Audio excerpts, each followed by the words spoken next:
توني وانا طالع من وحده من الوزارات ولا في موظفه تقول لي ها اليوم يوم المعلم مو تقعد تمدحهم نفس كل سنه.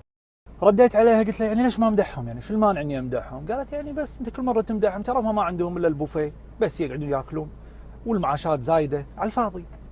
رديت عليها قلت لها طيب بما انك انت بمكتبك قاعده وانا موقف قدامك ايش رايك انا اقعد وانت تقومين تخدميني بما انك انت موظفه؟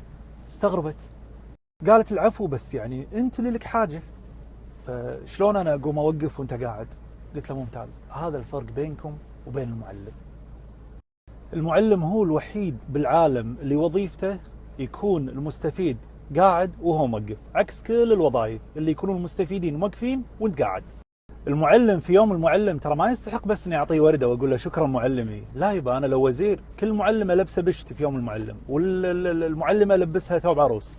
ما يصير كل سنه هذه سالفتكم والله المعلمين ما يشتغلون معاشاتهم مرتفعه، شو اللي معاشاتهم مرتفعه؟ كم المعلم الكويتي كم يستلم؟ 1500؟ بقطر يستلمون 3000 دينار ترى.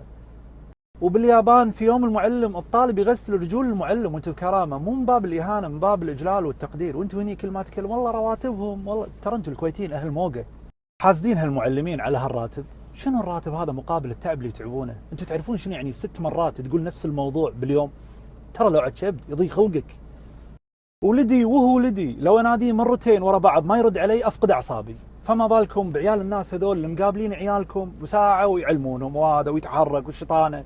وانتم يا اولياء الامور كفاكم تعالي على المعلم، لما تجي تسال عن عيالك ما ترفع خشمك على المعلم كأنك انت اللي دافع الراتب، تجي تقول ملاحظتك والمعلم ينفذ حسب مصلحه العمل.